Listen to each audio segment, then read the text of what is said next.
Yeah ఈ ఎగ్స్‌తో egg fried rice చేయనా లేకపోతే ఎగ్ కర్రీ చేయనా? Egg fried rice. ఓకే.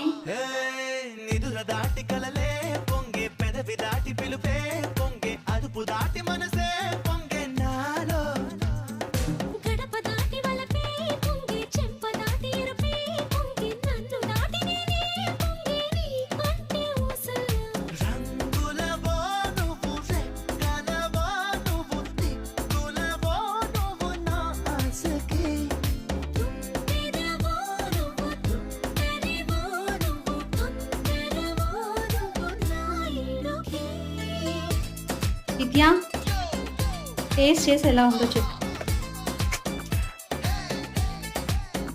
గాల్లో తేలినట్టుందే గుండె పేలినట్టుందే తేనె హౌస్ ఇట్ పట్టిద రాయి పెట్టి బాగుందా?